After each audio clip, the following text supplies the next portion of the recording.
ஒரு சின்ன உண்மை சம்பவம் சொல்கிறேன், நல்லா புரிஞ்சுக்குங்க. வாழ்க்கைக்கு முக்கியமானது.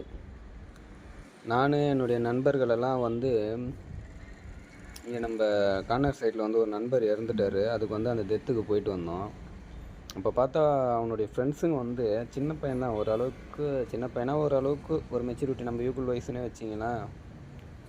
அவனுடைய ஃப்ரெண்ட்ஸுங்க எல்லாம் அந்த சாவில் எல்லோரும் விழுந்து அப்படி இப்படின்னு ஓடிட்டு வந்தானுங்க. அந்த டேபிள் எடுத்து போட்டானுங்க. குடிச்சிட்டு சில பேர் ஒரு ஓரத்தில் ஆடிக்கிட்டு இருந்தானுங்க டான்ஸ் எல்லாம். அதான் ஃப்ரெண்டு கூட்டம் இவ்வளோ பேர் இருக்கானுங்களா அப்படின்ற மாதிரி இருந்தது ஆச்சரியமாக. ஆனால் இவ்வளோ பேரை நம்ம பார்த்ததே இல்லை இவ்வளோ நாள், ஒன்றுமே இல்லாமல் சுற்றி நிற்கும்போது. அப்போல்லாம் எங்கே போயிருந்தானுங்க இவனுங்க அப்படின்னு யோசிச்சுக்கிட்டே நாங்கள் நின்றுட்டு இருந்தேன். அப்போ அவங்க அம்மா அழுதுகிட்டே வந்தாங்க. வந்துட்டு நம்மளை பார்த்து பேசுனாங்க, என்னை பார்த்து பேசுனாங்க. இப்போ பாரு இவ்வளோ பேர் நிற்கிறானுங்க. அவன் உடம்பு முடியலன்ட்டு வீட்டில் பத்துட்டு இருந்தான் 3 மாதமா. 3 மாதமாக பத்துட்டு இருந்தான். அப்போ ஒருத்தன் கூட பார்க்கவே இல்லை. இப்போ இன்றைக்கி இவனுங்க எல்லாம் குடிச்சிட்டு ஆடுறானுங்க. இவனுக்கு குடிச்சிட்டு ஆடுறதுக்கு நம்ம எங்கள் வீடு தான் கிடச்சிதா அப்படின்ற மாதிரி பேசிட்டு போனாங்க. சரி விடுங்கம்மா, எதுவும் பேசாதீங்கம்மா அப்படின்னு நான் சொன்னேன். இதில் என்ன சம்பவம்னா, அதுக்கப்புறம் நிறைய இடத்துல பார்க்குறேன், ஃப்ரெண்ட்ஸு ஒருத்தன் இறந்துட்டானா எதிர்பாராமல் அவனுக்கு கண்ணீர் அஞ்சலி பேனரு, போஸ்டரு அதெல்லாம் போடுறானுங்க. அதாவது ஃப்ரெண்டுன்ற வகையில் போடுறாங்க. எல்லா ஃப்ரெண்டுக்குமே நான் ஒன்று சொல்கிறேன். அதே மாதிரி இப்போ உயிரோடு இருக்கிறவங்க நீங்கள் எல்லாம் இறந்து போக போகிறீங்க, உங்களுக்கும் ஒன்று சொல்கிறேன்.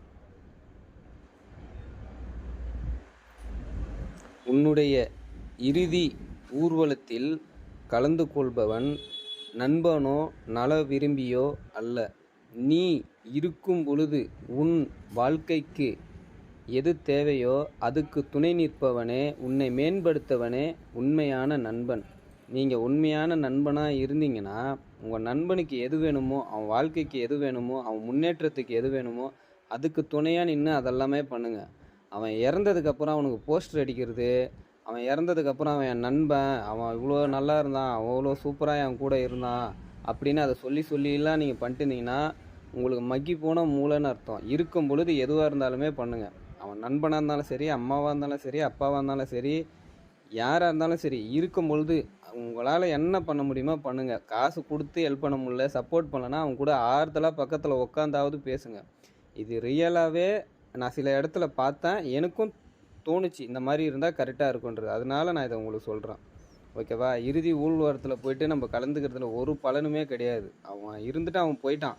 அவன் உடல் நீங்கள் இருந்தாலும் இல்லைனாலும் அது போய் சேர வேண்டிய இடத்துல சேர்ந்துடும்.